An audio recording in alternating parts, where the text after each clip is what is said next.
Merci de participer à ce petit interlude social, à ce débat intitulé Le Parti socialiste aux côtés du mouvement social. Alors, je vous demanderai juste un petit peu de silence, qu'on puisse commencer. Je comprends qu'on vient de vivre un moment important, c'est un congrès, le vote. Et maintenant, on va débuter cet échange avec nos partenaires du mouvement social.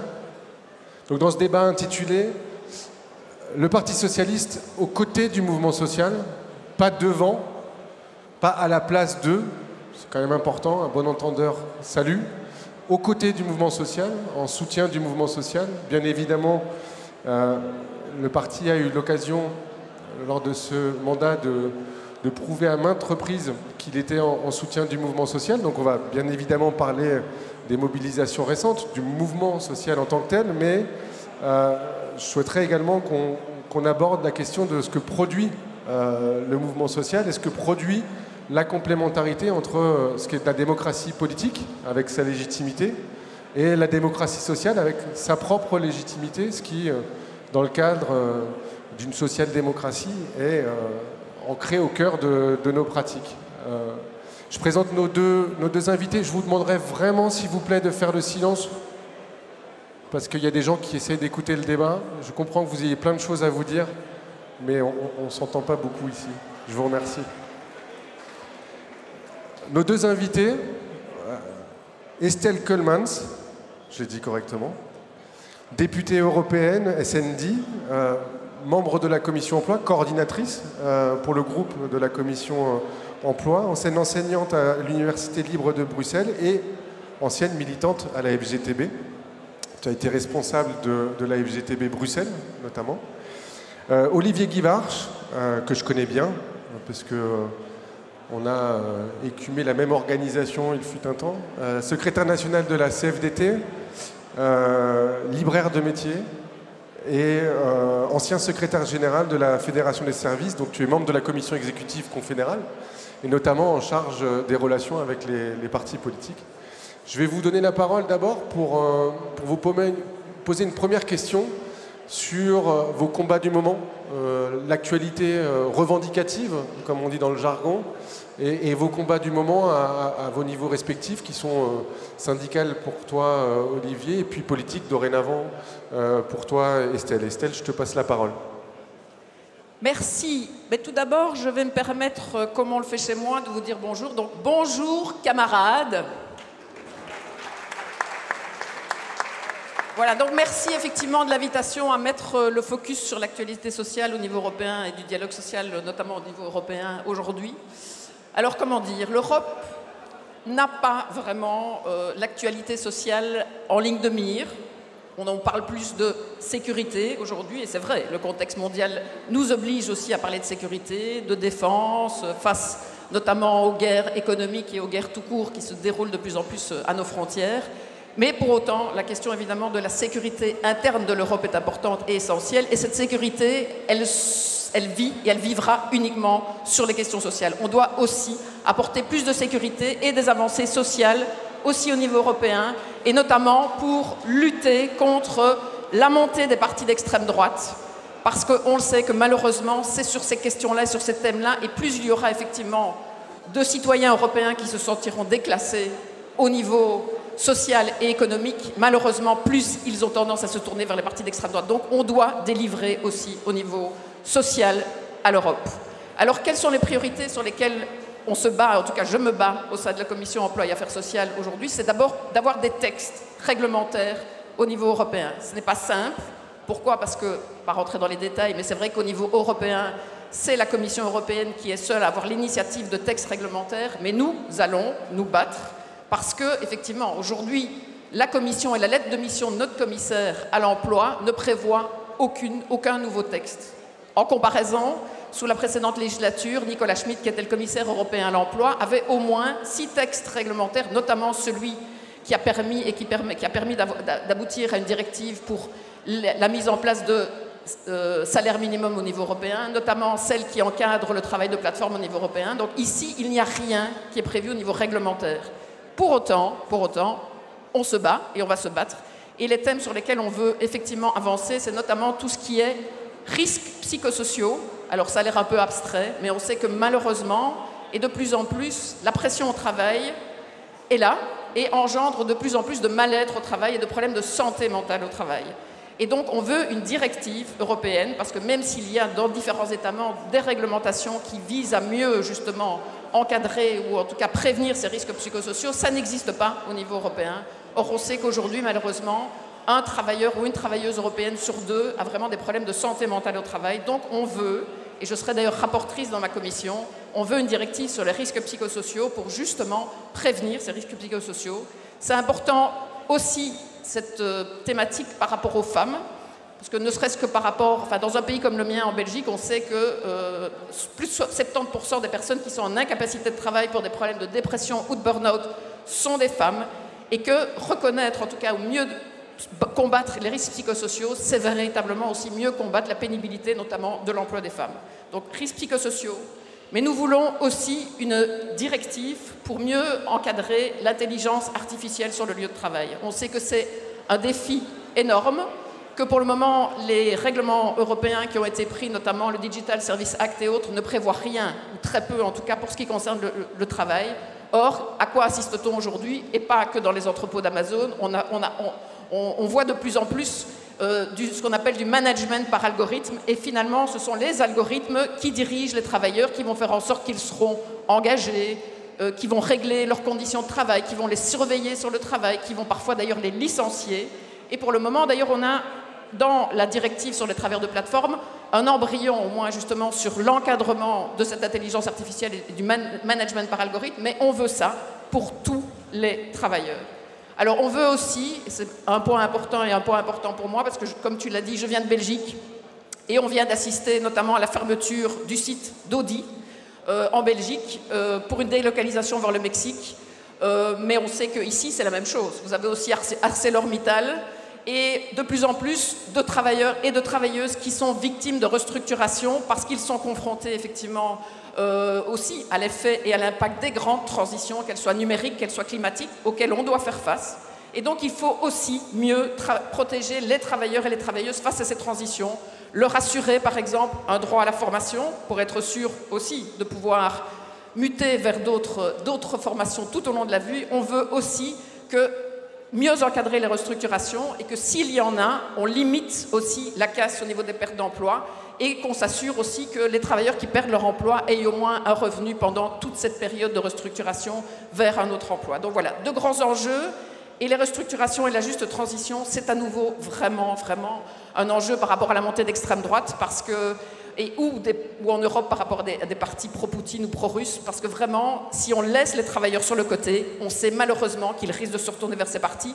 Donc c'est notre responsabilité d'avoir des textes et de mieux les protéger demain à l'Europe. Merci Estelle. Rapidement, une question complémentaire. Alors, un commentaire pour avoir traité les prémices de l'intelligence artificielle quand j'étais à la Confédération européenne des syndicats. Je sais à quel point il est difficile dans ces débats-là d'y inclure les questions du monde du travail. C'est un point particulièrement important, mais nécessaire. On a besoin aussi de protection, ne serait-ce aussi pour prévoir le fait qu'il y ait des informations, consultations, que les salariés soient consultés, que leurs représentants soient impliqués sur les discussions autour de ces technologies-là. C'est un point important. Sur la question européenne plus globalement, on a quand même l'impression, l'adage veut que l'Europe grandit dans les crises, qu'avec la situation géopolitique qu'on connaît, tragique certes, avec la situation aux États-Unis, notre allié historique qui ne l'est finalement plus, l'Europe se renforce et semble retrouver une consistance et une réalité, peut-être en termes d'horizon, de protection dans la vie des gens. Est-ce que tu le sens comme un terrain d'opportunité politique ? Oui, pas assez, je ne sais pas, mais voilà, c'est peut-être une question un peu large, mais est-ce que tu sens une opportunité du moment quand même pour renforcer l'Union européenne face à ce qui se passe dans le monde ? Alors, comme tu l'as dit, ça devrait être un moment clé, puisque la sécurité interne et externe devrait être une priorité pour l'Europe. Le seul souci, c'est qu'aujourd'hui, c'est le contraire. C'est qu'au contraire, on a ce qu'on appelle un backlash, donc un retour en arrière par rapport à des réglementations qui existent aujourd'hui au niveau européen, puisqu'on sait qu'on doit relancer la compétitivité européenne, hein, c'est vraiment les rapports Draghi, et d'ailleurs c'est le fil rouge des lettres de mission de nos commissaires. Mais malheureusement, l'approche de la compétitivité européenne et de cette simplification vise plus une dérégulation. Et donc à quoi est-ce qu'on assiste aujourd'hui? C'est à ce qu'on appelle des omnibus, donc des lois fourre-tout, qui sont votées dans l'urgence, sans analyse d'impact, et qui servent justement à ce détricotage des réglementations au niveau social, au niveau environnemental, au niveau des droits des femmes aussi, et sur les droits éthiques, c'est clair, on verra aussi des reculs par rapport à ça. Donc c'est l'inverse, c'est qu'aujourd'hui, on va devoir se battre pour éviter justement que des omnibus viennent détricoter ce qui a été fait. Je donnerai juste un exemple.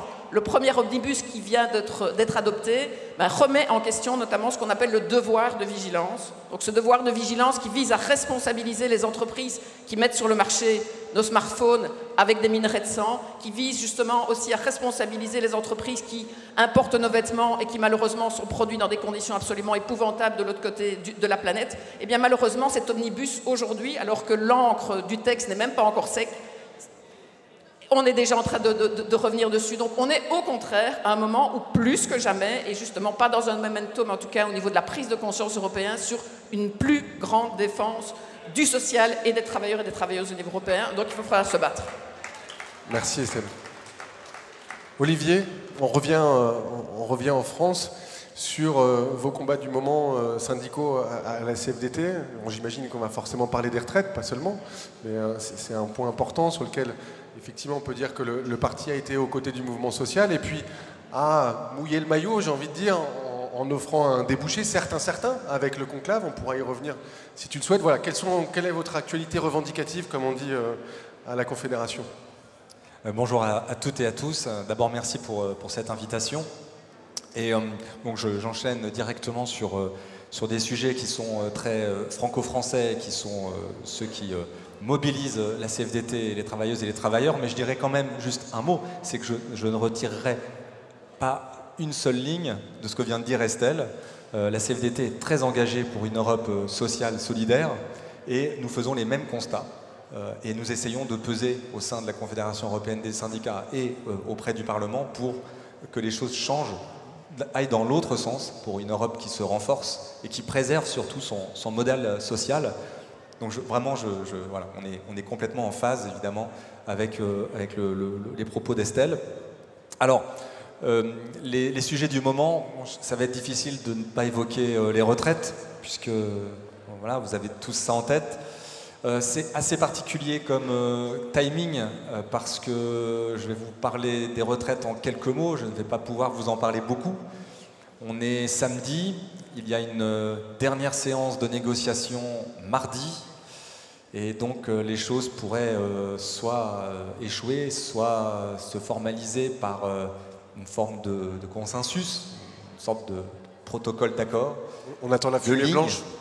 Oui, alors de toute façon, je ne vais pas utiliser le mot parce que ça laisserait penser que les organisations seraient enfermées, ce qui est un peu l'inverse.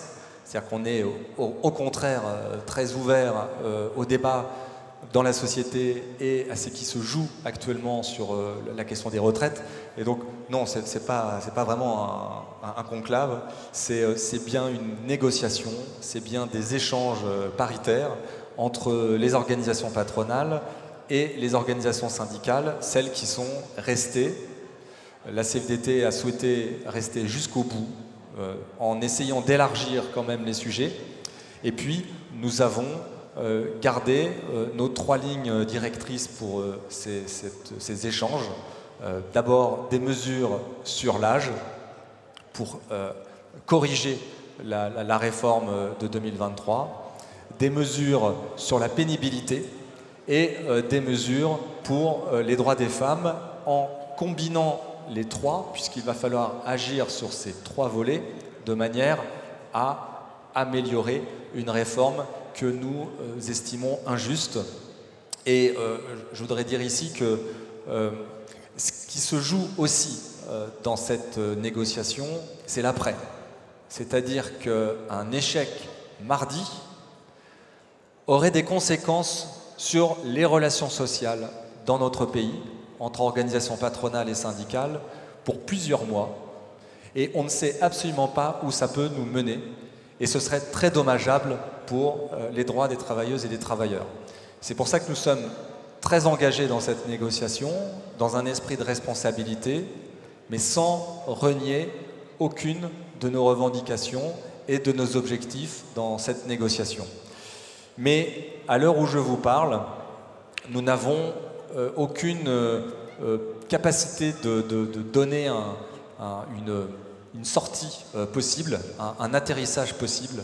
Je ne peux pas faire de pronostic et donc on est inquiet, mais je pense que ce mot d'inquiétude, on le redira quand on abordera d'autres sujets. Si tu veux aborder d'autres sujets que les retraites, sinon ça fait une transition parfaite avec le sujet qui est le suivant. Tu voulais parler d'autre chose que les retraites ou... Oui, parce qu'il faut aussi comprendre que nos concitoyens ont d'autres préoccupations que les retraites. Et vous le savez, on est très mobilisés sur le financement de la protection sociale, parce que là aussi, nous sommes très inquiets des débats qui se sont déportés vers une TVA qui est tout sauf sociale, qui est un impôt injuste. Et je sais que nous partageons ce point de vue ici.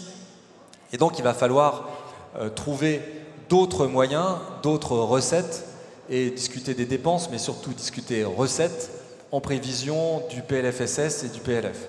Et donc ça, c'est un combat qui est, je dirais, récurrent. Bien sûr, tous les ans, on discute du PLFSS et du PLF, mais le financement de la protection sociale est au cœur des préoccupations de nos concitoyens, même s'ils ne le disent pas comme ça. Tout simplement parce que nos concitoyens, en dehors du fait qu'ils veulent une retraite digne, veulent aussi se soigner et garder le modèle social que nous avons, mais qui est en danger si nous ne discutons pas, si nous ne faisons pas des choix cruciaux pour le financement de la protection sociale. La troisième préoccupation de nos concitoyens, c'est peut-être d'ailleurs la première, c'est la question du pouvoir d'achat, de la rémunération, du partage de la valeur. Et là aussi, la CFDT est très engagée, à la fois dans les branches professionnelles, puisqu'on en parle peu, mais c'est un lieu d'action, un lieu de négociation pour fixer des salaires minimums et pour réguler socialement le monde de l'entreprise. Et puis, nous négocions aussi dans les entreprises, là où nous sommes implantés. Il y a une forte attente de la part de nos concitoyens, parce que j'y reviendrai, mais c'est la question de bien vivre de son travail pour toutes celles et ceux qui n'ont que leur travail pour vivre et qui ont, je dirais, besoin d'une rémunération digne, adaptée à leurs compétences. Et donc ça, c'est quelque chose qui se négocie à plusieurs niveaux, et donc nous sommes très engagés sur le sujet. Et un mot aussi sur l'emploi, parce que Estelle l'a évoqué, il y a des problèmes d'emploi, des fermetures d'entreprises, des collectivités qui réduisent l'emploi. On est face à un phénomène qui est assez complexe, parce que à notre niveau, vous le constatez sans doute, il y a de fortes disparités entre territoires, entre entreprises. Il y a des entreprises qui recrutent, il y a des entreprises qui sont même en besoin de main-d'œuvre, il y a des entreprises qui sont en très grande difficulté, et c'est la même chose pour les territoires. Et c'est bien là le problème, c'est qu'en fait, il faut s'adapter à la situation, et de notre point de vue, les employeurs n'anticipent pas cette adaptation. Une adaptation qui soit est conjoncturelle pour certains secteurs, soit structurelle pour d'autres, et le maître mot, c'est l'anticipation. Et l'anticipation par le dialogue social que nous demandons à tous les niveaux, à la fois dans les territoires, dans les entreprises et dans les branches, parce que c'est comme ça que nous allons pouvoir faire en sorte de mieux comprendre le niveau économique qu'est le nôtre. Parce que les chiffres ne traduisent pas la réalité. Aujourd'hui, quand on regarde les chiffres du chômage, on est à peu près 7,8%. On n'est même pas sûr qu'on dépasserait les 8% en 2026, voire même en 2025. Or, c'est quelque chose qu'on ne peut pas dire à des travailleuses et des travailleurs qui craignent pour leur emploi ou qui ont perdu leur emploi. Donc il y a un phénomène que nous essayons de traduire, parce que c'est bien les disparités qui font que si on n'arrive pas à traduire ce phénomène, eh bien on ne répondra pas aux préoccupations. Et nous avons, en plus d'une revendication en termes de dialogue social et d'anticipation, des revendications sur les reconversions. Il y a une négociation en cours, on en parle peu puisqu'on parle beaucoup des retraites, mais il y a une négociation en cours sur les reconversions. La CFDT revendique une assurance transition emploi, le fait de pouvoir donner du pouvoir justement d'agir aux travailleuses et aux travailleurs qui veulent se reconvertir, qui souhaitent une transition professionnelle ou qui sont en situation de transition professionnelle de la part de l'employeur qui adapte son entreprise au marché. Et ça, c'est une négociation qui, malheureusement, est peu dans les radars, alors que nous construisons l'économie de demain en donnant des droits sociaux aux travailleuses et aux travailleurs qui changent d'emploi, qui sont en transition professionnelle. Je rebondis sur ce que tu dis sur la négociation. C'est un point important parce que ça fait partie des débouchés du syndicalisme, la négociation, la manière dont le syndicalisme va obtenir des droits, créer de la norme, co-créer de la norme sociale des droits. C'est un point important et c'est un point qui inquiète aussi, dans la mesure où en France et ailleurs en Europe, malheureusement, la négociation semble avoir pris du plomb dans l'aile. En France, on sait qu'avec les ordonnances, malgré un président de la République qui disait saluer le syndicalisme, qui devait d'abord avoir un rôle dans les entreprises, il a finalement coupé les ailes au syndicalisme et au niveau national et dans les moyens que pouvaient avoir les représentants des salariés dans les entreprises. Est-ce qu'aujourd'hui, la CFDT a encore les moyens de ses ambitions dans la capacité des acteurs, donc ça veut dire pas forcément que syndicaux, également patronaux, à pouvoir créer les conditions de cette co-création de normes par la négociation collective, par le rapport de force, mais ensuite à la fin par la création de nouvelles normes sociales et de nouveaux droits. On va revenir après sur la question belge et puis européenne aussi. Alors en tout cas, la CFDT se donne les moyens d'agir, mais c'est vrai que pour parler de dialogue social, il faut être deux au moins. Quand on entre dans une négociation, il faut que l'autre partie souhaite négocier et souhaite trouver un consensus, en tout cas une voie de passage, pour trouver un équilibre et faire en sorte que les deux parties y trouvent un intérêt. On y reviendra peut-être dans l'histoire de la CFDT et dans ses relations avec les partis politiques et le Parti socialiste en particulier. Il y a eu, à la fin des années 70, en 78 précisément, un recentrage, on y reviendra, qui a mis en avant la négociation comme le débouché naturel de l'action revendicative. Mais il est vrai qu'aujourd'hui, pour le dire très franchement, nous avons un problème avec les organisations patronales qui, est-ce qu'elles hésitent ou est-ce qu'elles ont déjà choisi d'être des lobbies, d'être dans l'influence, en lien avec le pouvoir politique et l'exécutif en particulier, plutôt que d'être un acteur économique et social et un partenaire social pour de la négociation collective, la question, elle se pose vraiment. Parce que si les organisations patronales ne choisissent pas la négociation collective, eh bien, le dialogue social ne pourra pas produire de la norme, ne pourra pas produire des droits et ne pourra pas réguler socialement notre économie. Nous avons besoin d'organisations patronales qui choisissent l'intérêt général et qui choisissent d'être pleinement des partenaires sociaux. Donc oui, la question, elle est réellement posée. On a un dialogue social qui est très difficile au niveau interprofessionnel, vous le savez. Mais le dialogue social n'est pas forcément en meilleure santé dans les branches professionnelles. Comptez le nombre de conventions collectives qui ont des salaires minimum inférieurs au SMIC, ce qui empêche les salariés de pouvoir se projeter et d'espérer avoir une progression salariale. Et puis dans les entreprises, des différences d'une entreprise à l'autre, mais un management et une manière de concevoir l'entreprise qui est parfois trop éloignée des standards d'aujourd'hui. Et c'est pour ça d'ailleurs que la CFDT veut introduire plus de démocratie, non seulement dans notre pays, mais aussi dans l'entreprise.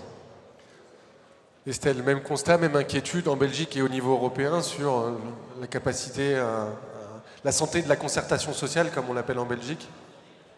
Alors, c'est clair. Déjà, en Belgique, ça fait déjà une vingtaine d'années que notre patronat, à nous, ce qu'on appelle la Fédération des entreprises de Belgique, a véritablement décidé de boycotter, de lâcher la concertation sociale interprofessionnelle. Et notamment aidé par des gouvernements de droite. On revient aux années 2010, on a eu un gouvernement de droite, très clairement en tout cas, où cette Fédération des entreprises de Belgique a pu carrément écrire une grosse partie de l'accord de gouvernement. Donc dans ces cas-là, pourquoi se mettre à la table de la négociation à partir du moment où de toute façon on a déjà tout obtenu via les partis politiques de droite? Donc ça c'est vraiment la première chose. Et par contre, plutôt soutenir, donc ce qu'ils n'aiment pas, c'est la négociation au niveau national, au niveau qui concerne la sécurité sociale, les salaires, donc vraiment les plus gros outils de répartition des richesses que porte cette fameuse démocratie sociale et économique dont tu parlais tout à l'heure. Mais par contre, il faut en fait décentraliser. Il faut effectivement que la concertation sociale dans les entreprises, mais où on met finalement les entreprises en concurrence les unes avec les autres. Et donc cette décentralisation-là, ils l'acceptent et ils la supportent encore. Par contre, comme je l'ai dit, en touchant de plus en plus aux leviers nationaux de répartition des richesses. Et puis le deuxième élément qu'on observe aujourd'hui, et en particulier au niveau européen, c'est qu'on sait que les régimes de droite, mais surtout les régimes autoritaires, les régimes autocratiques, les régimes populistes, n'aiment pas les syndicats. Et donc n'aiment pas la concertation sociale. En fait, ce qu'eux veulent, c'est un contact direct entre eux et le peuple, et donc supprimer tout ce qu'on appelle ces fameux corps intermédiaires que sont les syndicats, la société civile. Et donc voilà, ce à quoi on assiste dans beaucoup d'États membres de l'Union européenne, en Belgique ici aussi, puisque nous avons maintenant la chance en Belgique d'avoir vraiment un gouvernement de droite extrême, dont fait partie d'ailleurs un parti nationaliste, la Nieuwe Vlaamse Alliantie. Vraiment, l'attaque sur les syndicats, elle est là. Elle se fait notamment chez nous par la limitation dans le temps des allocations de chômage. Alors c'est vrai qu'en France, c'est un phénomène qu'on connaît moins bien, mais le taux d'affiliation en Belgique est encore de 60% des salariés. Donc indirectement, la remise en cause de votre modèle social aussi, au sens de la protection sociale. Voilà. Et donc l'attaque, non seulement effectivement des organisations syndicales, de leur capacité de mobilisation aussi, puisque à travers des lois qu'on appelle anti-casseurs, c'est aussi vraiment remettre en question la mobilisation et donc le contre-pouvoir syndical, mais aussi de la société civile. Et donc voilà, ce qu'on observe aujourd'hui, c'est véritablement quand une droite autoritaire est au pouvoir, et malheureusement en Europe, à quoi assiste-t-on aujourd'hui? C'est vraiment une remise en question aussi de ce modèle des syndicats, de la société civile, des ONG. Chez nous en Belgique aussi, les ONG, notamment on remet en question leur financement. À l'Europe aussi, donc il y a un programme LIFE qui visait à subsidier les entreprises, et justement, les ONG environnementales et de développement durable, et qui quelque part permettait un contre-pouvoir par rapport au lobbying des grosses entreprises. Et bien là aussi, il y a une attaque frontale par rapport effectivement à ce financement au niveau européen, justement de ces missions de plaidoyer de la société civile environnementale. Donc vraiment, c'est un mouvement qu'on observe partout et qui est extrêmement dangereux. Ça, c'est le premier élément. Deuxième élément, comme on l'a dit, pourquoi se mettre à la table de la négociation, y compris au niveau européen, où il y a un cadre qu'on appelle le dialogue social européen. C'est d'ailleurs Jacques Delors qui l'a institué à l'époque pour permettre de négocier des accords cadres. Pourquoi se mettre autour de la table à partir du moment où on peut tout obtenir? Et donc là, je reviens à ces fameuses législations omnibus. Donc que veut le patronat au niveau européen? On les appelle Business Europe, c'est la Fédération européenne des entreprises. Eh bien, très très clairement, c'est vraiment déréguler, pas simplifier. Alors, quelle est la différence d'ailleurs entre simplifier, parce qu'on est tous contre la bureaucratie, on est bien clair, mais déréguler, ça veut dire toucher au cœur même des réglementations. Il y a eu, comme je l'ai dit, un premier omnibus qui a remis en question notamment le devoir de vigilance, mais aussi le devoir de rapportage des entreprises d'un point de vue social, durabilité et gouvernance. Et que fait Business Europe? En fait, ils ont un cahier de revendications, 68 points, pour simplifier / déréguler et donc casser des réglementations européennes que eux considèrent comme un frein à la compétitivité des entreprises. 68 points.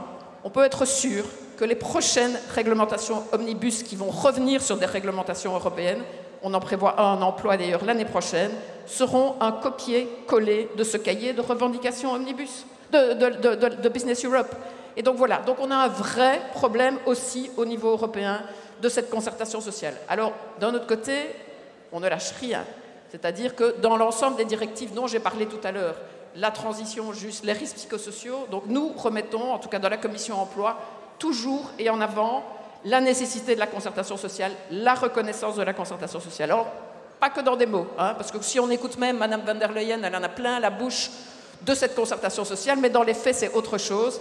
Et donc, vraiment, on veut assurer, avec des objectifs contraignants, avoir des couvertures de négociations sociales au niveau européen aussi. Et soutenir les organisations syndicales. Parce que si dans notre pays, et de manière parfois un petit peu à géométrie variable, on a des organisations syndicales qui sont encore un peu fortes, dans d'autres pays européens, ce n'est pas du tout le cas. Prenons l'Estonie, il n'y en a pas du tout. On veut aussi que l'Europe investisse dans le renforcement des capacités des syndicats à travers l'ensemble de l'Union européenne. Avant de te redonner la parole, juste rapidement, tu as évoqué un point important avec Jacques Delors, qui est clé et qui, à mon avis, illustre bien l'enjeu de la complémentarité entre la démocratie politique et la démocratie sociale. Jacques Delors, au moment de l'acte unique, il met en place le marché unique et il dit quelque part, j'étais pas là, mais il dit quelque part aux employeurs, ce marché unique, il va vous permettre de créer de l'activité, il va plutôt être favorable à l'activité économique. Par contre, face à ce marché unique, on va construire une Europe sociale. Et passage incontournable, vous allez devoir passer par la négociation. Il ne faut pas croire que les employeurs à l'époque, ils sont allés parce que c'était bien et parce qu'on avait des employeurs qui étaient mieux intentionnés à l'époque.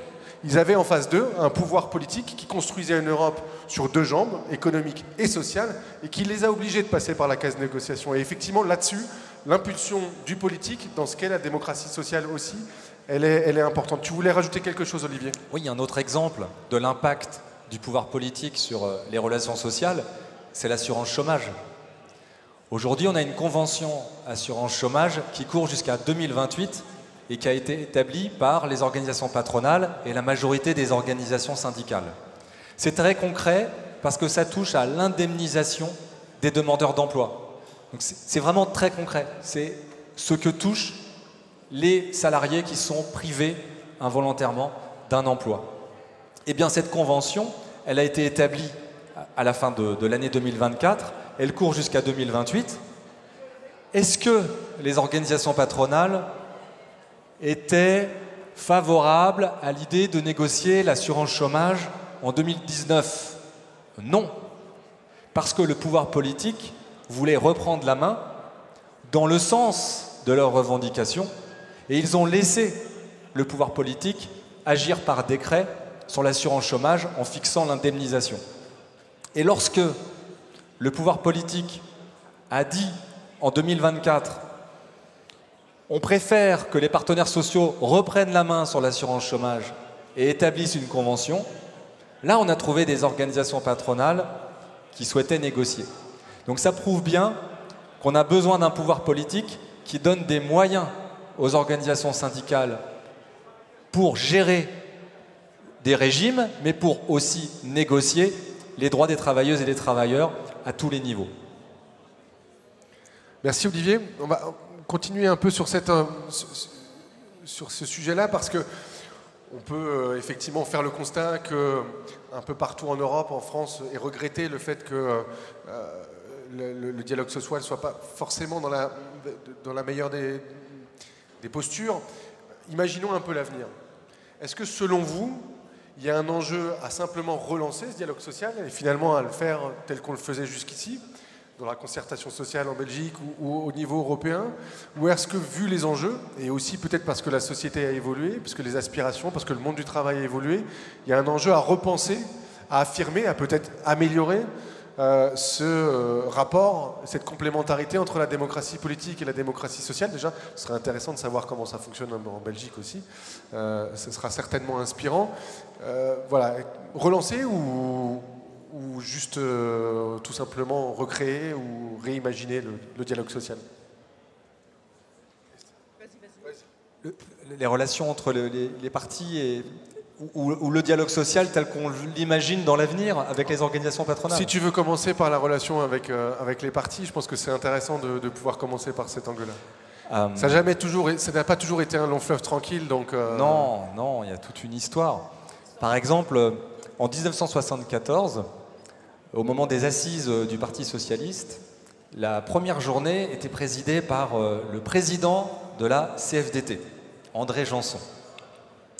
Donc voilà, comme tu dis, c'est pas un long fleuve tranquille, parce qu'effectivement en 78, la CFDT a procédé à un recentrage en mettant l'accent sur la revendication, sur l'action syndicale dans les entreprises, dans les branches, dans les administrations, en essayant de gagner en autonomie et aussi en se disant qu'il ne fallait pas toujours patienter et donc se mettre dans une attente d'une action politique et d'une victoire politique de tel ou tel, mais qu'il valait mieux s'engager dans l'action et essayer de négocier tout ce qui peut être négocié avec le pouvoir en place.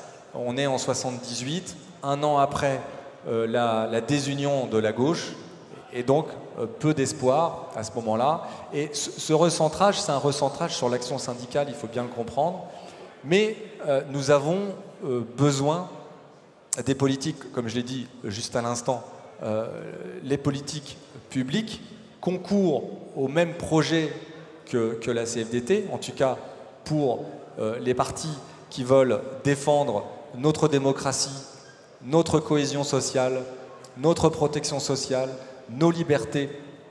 Nous partageons le même projet.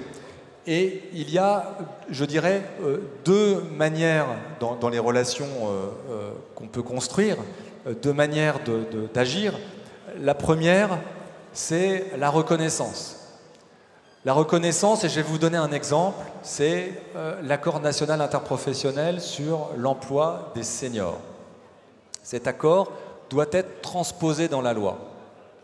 Nous comprenons que les parlementaires veuillent user de leurs prérogatives, c'est tout à fait entendable, et je dirais voter la loi, modifier la loi, faire en sorte d'agir sur la loi. C'est le pouvoir législatif.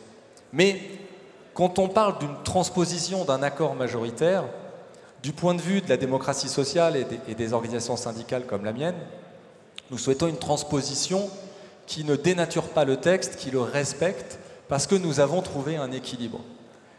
Et c'est très important de comprendre que si nous commençons à pousser des revendications après la négociation, au moment de la phase législative, c'est déloyal et ça sera très compliqué ensuite de négocier et de trouver des équilibres et des compromis. Et donc c'est pour ça que nous avons besoin, à ce moment-là, d'une transposition fidèle des accords. Mais il y a une autre manière d'agir pour construire une relation, c'est le fait de soutenir nos revendications et d'être dans de la proposition de loi, dans des projets de loi quand on est au pouvoir, où là, effectivement, il y a une action politique qui est nécessaire quand nous avons échoué dans l'action syndicale, quand nous n'avons pas pu trouver des équilibres, quand nous n'avons pas pu trouver un dialogue social serein. Et en fait, c'est ça l'enjeu de l'avenir du dialogue social, à un niveau national interprofessionnel. Parce qu'il faudra aussi parler de l'avenir du dialogue social dans les entreprises. On a perdu en proximité, on a perdu en moyens, et là, il faudra agir pour redonner du pouvoir aux représentants du personnel, au plus près des travailleuses et des travailleurs.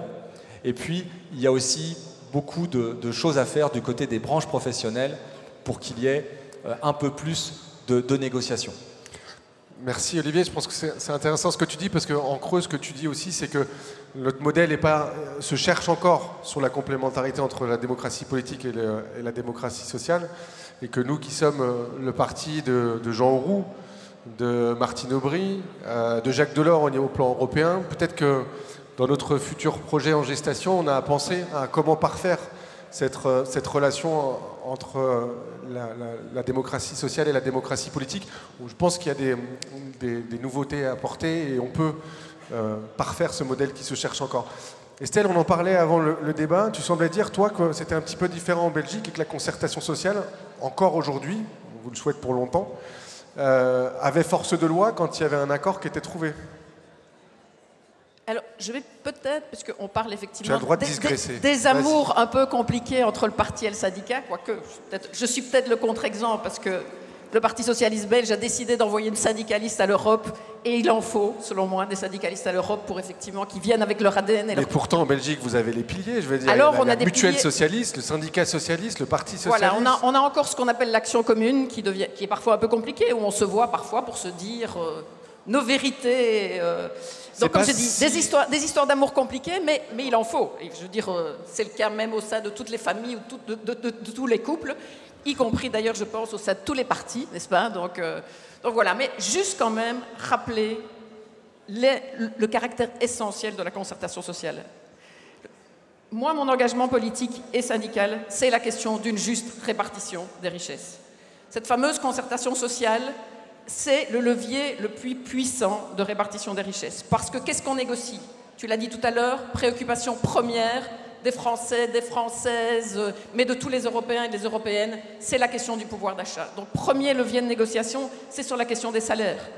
Et or, on sait qu'évidemment, aujourd'hui, malheureusement, la part des salaires dans la richesse créée a tendance à diminuer, mais donc, c'est notre premier levier. Deuxième levier, c'est la question de la protection sociale. Tu en as parlé aussi. Une juste répartition des richesses passe par là. Troisième levier de répartition des richesses, à mes yeux, c'est le temps et les conditions de travail qui ont toujours été, évidemment, aussi nos revendications principales par rapport à cette concertation sociale. Et donc, jeter la concertation sociale, la limiter, au lieu de la renforcer, ça veut dire que quelque part, on grippe encore plus ces leviers de répartition des richesses.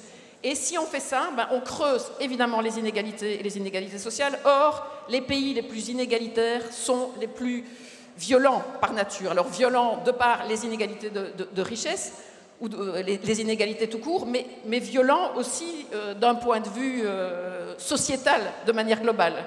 Il suffit de regarder le modèle des États-Unis, par exemple. Il y a de très très bons films qui nous rappellent ça, Bowling for Columbine, qui est un peu ancien. Donc vraiment, la concertation sociale, c'est notre levier à nous, au sein de nos familles. Et c'est la raison pour laquelle, vraiment, il faut continuer. Alors, deuxième élément, évidemment, aussi de violence. Les patrons oublient, mais sans bonne concertation sociale, ça veut dire qu'il n'y a pas de paix sociale. Et d'ailleurs, en Belgique, quand il n'y a pas d'accord interprofessionnel qui est signé, il n'y a pas d'engagement sur la paix sociale. Et d'ailleurs, il l'oublie. Je t'interromps, pardon, mais c'est assez paradoxal. En France, je sais qu'il y a certains patrons qui regrettent une certaine forme de gilet jaunisation des relations sociales, mais c'est le prix à payer quand on se passe de Alors, où concertation c'est le prix à sociale. payer, mais c'est ce qu'ils font chez nous. Ils prennent aussi, comme je l'ai dit tout à l'heure, des lois anti-casseurs et des lois qui répriment finalement la contestation sociale. Mais ils auront bon faire ça. Il y aura toujours une forme de violence sociétale qui s'exprimera à partir du moment où il n'y a pas une vraie et une bonne concertation sociale. Je pense que c'est vraiment cet objectif-là qu'il ne faut pas oublier, que ce soit au niveau européen et que ce soit au niveau de nos États membres, que ce soit au niveau des entreprises et du reste. C'est vraiment l'enjeu de cette concertation sociale. Donc voilà, me poser la question à moi de savoir si c'est stop ou encore la concertation sociale, évidemment, c'est contre mon ADN, c'est contre ma nature, mais je pense que c'est contre la société en général et même contre l'économie en tant que telle. Donc voilà. Alors, au niveau de la Belgique, oui, on a effectivement un modèle de concertation sociale qui est institutionnalisé, d'ailleurs, depuis le lendemain de la Seconde Guerre mondiale. Parce qu'on sait, et malheureusement, ce sont les guerres qui nous ont aussi parfois apporté nos plus grands conquis sociaux. Je dirais d'ailleurs acquis, il n'y a jamais rien qui est acquis, et surtout au niveau social, nos plus grands conquis sociaux. D'abord, nous, au lendemain de la Seconde Guerre mondiale, mais vous aussi, c'est le suffrage universel. Rappelons que le mouvement ouvrier, c'était d'abord ça, le droit d'être dans les assemblées politiques et de pouvoir voter des lois qui défendent les intérêts des travailleurs et des travailleuses. Et puis au lendemain de la Seconde Guerre mondiale, effectivement, c'est la création de nos modèles de sécurité sociale. C'est aussi, où d'ailleurs les syndicats font toujours partie, contrairement à vous en France, on est toujours dans la gestion paritaire des organismes de sécurité sociale. C'est ce que j'ai fait des années d'ailleurs dans le syndicat dans lequel j'ai siégé. Et puis aussi au sein du Conseil national du travail, au sein du Conseil central de l'économie, comme tu l'as dit, sur des aspects droit du travail, sur des aspects de sécurité sociale, on négocie des accords qui, à partir du moment où les patrons et les syndicats arrivent à s'entendre, et c'est vraiment aussi, ça veut dire que le politique ne peut que s'incliner, parce que ça signifie que quelque part, si on a réussi à avoir le bon compromis ensemble, il s'impose à tous dans les entreprises. Et on en a signé. Ça veut dire que ces accords ne passent pas par le Parlement ou par... Alors non, on négocie au sein du Conseil national du travail et c'est rendu obligatoire par un arrêté royal. Même chose aussi, ce qu'on négocie dans les secteurs, donc les accords de branche chez vous aussi, dans nos commissions paritaires, dans les différents secteurs de l'économie, à partir du moment où c'est négocié et signé dans nos commissions paritaires, et parfois d'ailleurs pour des salaires qui sont supérieurs au revenu minimum, sur les conditions de travail, sur les jours de congé, ça s'applique à tous les travailleurs et travailleuses par des arrêtés royaux. Donc on a effectivement cette institutionnalisation parce qu'au lendemain de la Seconde Guerre mondiale, parce que le monde ouvrier avait payé un lourd tribut, parce qu'on avait peur du bolchevisme aussi, parce que c'est peut-être ça aussi. Le problème, c'est qu'aujourd'hui, on vit dans un monde où le capitalisme est débridé et a le sentiment de ne plus avoir de contre-pouvoir. C'est la raison pour laquelle on doit continuer aussi à mener le contre-pouvoir à tous les niveaux. C'est qu'effectivement, ils ont donné cette capacité et ils ont institutionnalisé cette concertation sociale. Donc, il faut revenir à ça, mais ça veut dire aussi que quelque part, il faut accepter le jeu. Aujourd'hui, en Belgique, on a un accord de gouvernement qui revient sur toute une série de conquis sociaux. Et il est dit, donc on va réduire le salaire de ceux-ci, on va toucher à l'indexation automatique des salaires, on va travailler jusqu'à 48 heures par semaine, le travail de nuit. Donc, il y a toute une série de lois qui va être votée, qui sont des régressions sociales importantes. Et ils disent, oui, mais on va confier ça à la concertation sociale, vous aurez l'occasion d'en discuter. Mais on ne changera rien. On ne changera rien par rapport à ce qu'on a décidé. Donc c'est ça aussi. On veut des responsables politiques et des gouvernements, mais malheureusement pour ça, on a besoin de partis socialistes au pouvoir et de partis de gauche et des partis progressistes au pouvoir. Et c'est la seule condition pour avoir une vraie concertation sociale qui reste l'outil le plus essentiel de répartition des richesses. Voilà. Merci beaucoup, Estelle. Il nous reste quelques minutes pour un dernier mot peut-être. Si Olivier, tu veux dire un dernier mot pour conclure. Oui, c'est vrai que la ligne de crête, on a bien conscience qu'elle est étroite. La CFDT ne renoncera pas à son autonomie, elle en a besoin. Nous avons 640 000 adhérents, avec une grande diversité. On souhaite être le plus représentatif possible du salariat. Et c'est important pour nos combats syndicaux d'être ni neutres, ni partisans, et d'être à la fois libres et engagés. Et c'est sur cette ligne de crête que nous nous situons. Mais bien entendu, lorsqu'il y a des projets, des politiques publiques qui répondent à nos revendications et qui vont dans le sens des droits des travailleuses et des travailleurs, nous le disons, nous les soutenons, et c'est là où il peut y avoir un cheminement, un compagnonnage, un chemin, en tout cas, parcouru, qui fait que chacun, dans son rôle, et selon ses responsabilités.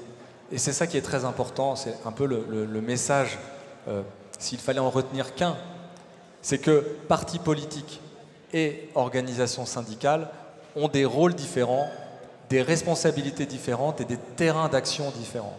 Mais quand il y a du respect, quand nous pouvons partager des projets et que nous pouvons aboutir dans nos revendications par des politiques qui changent concrètement la vie de nos concitoyens, alors nous le disons, nous nous engageons et nous les défendons. Et c'est comme ça que nous pourrons cheminer et faire en sorte de mener des politiques qui préservent notre démocratie, notre cohésion sociale.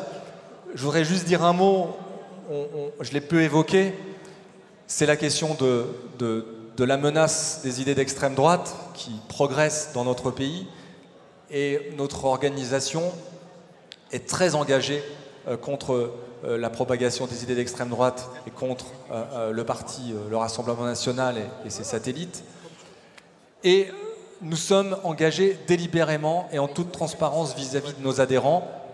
CFDT Magazine, distribué à plus de 600 000 exemplaires, avait en une, pour le mois de juin, la lutte contre le Rassemblement national et l'extrême droite. C'est quelque chose que nous assumons, que toutes les organisations syndicales n'assument pas forcément.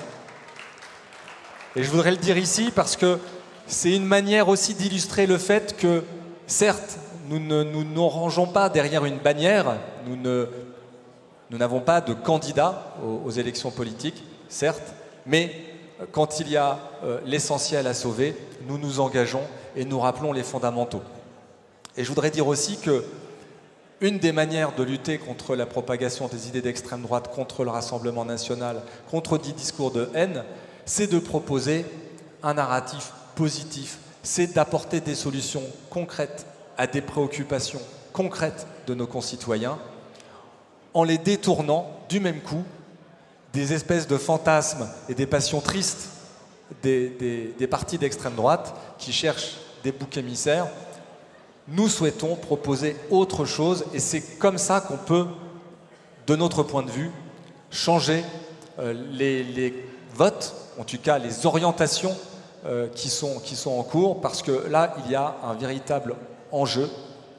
On est en 2025, nous sommes très inquiets pour l'année prochaine avec les municipales, nous sommes très inquiets pour la présidentielle, et nous pensons très modestement que, en tant qu'organisation syndicale, nous pouvons œuvrer pour une démocratie plus solidaire, plus juste, en pratiquant ce que nous faisons au quotidien, de l'éducation populaire, de l'engagement dans les entreprises et les administrations. Nous pensons que c'est une des manières d'agir dans une démocratie moderne. Et merci Olivier. Merci. Estelle, selon toi, l'extrême droite du côté des travailleurs? Ah ben, il n'y a pas photo. Donc, moi, je suis syndicaliste, féministe, antifasciste. Donc, au niveau, en tout cas, de la FGTB, on a des groupes de militants antifascistes et on a d'ailleurs des réseaux syndicaux antifascistes. On est allé soutenir nos camarades de la CGL dont le bâtiment avait été saccagé par des militants d'extrême droite. Donc, de toute façon, c'est clair. L'extrême droite est l'ennemi des travailleurs et des travailleuses. Et ça, il faut vraiment le rappeler. Malheureusement, aujourd'hui, il représente 25% du Parlement européen, ce qui est un réel danger. Et il y a de plus en plus des alliances qui se font entre le Parti populaire européen et l'extrême droite la plus nauséabonde d'ailleurs, hein, les Patriots for Europe, dont fait partie le Rassemblement national. On l'a vu lors de la dernière plénière. Et donc, au sein de la commission emploi, pour le moment, nous avons un vrai cordon sanitaire, et j'entends d'ailleurs toujours, donc ça signifie quoi? Ça signifie que les 5 groupes démocratiques au sein du Parlement européen ne travaillent pas avec aucun des 3 groupes fascistes, donc y compris ECR, dont fait partie Fratelli d'Italia. Et chaque fois, j'entends Madame Dauchy ou Madame Didier du Rassemblement national qui siège dans notre commission nous dire à quel point ce cordon sanitaire est inacceptable, que nous sommes antidémocratiques et que non, nous ne respectons pas leurs millions d'électeurs. Eh bien, vous savez quoi? Avec ce cordon sanitaire, moi, j'ai l'impression de respecter beaucoup plus les électeurs du Front National. Parce que moi, je fais du Rassemblement National. Parce que je fais toujours une différence entre ces partis et leurs électeurs. Parce que ces partis, ils mentent, ils manipulent. Ils font croire d'ailleurs qu'ils sont sur les questions sociales très en face et très en protection par rapport aux travailleurs. Et c'est faux, parce qu'il faut rappeler, quand il y a des mesures qui visent à protéger les travailleurs, les travailleuses, que ce soit l'instauration d'un salaire minimum, que ce soit une directive où on veut maintenant mieux protéger les jeunes par rapport aux abus de stage non payés, que ce soit toutes les réglementations de travailleurs de plateforme, ils ne les votent jamais. Et ce sera notre rôle à nous de dire qu'en fait, ces gens sont des menteurs, des manipulateurs et surtout qu'ils sont dangereux pour les travailleurs et les travailleuses. Voilà.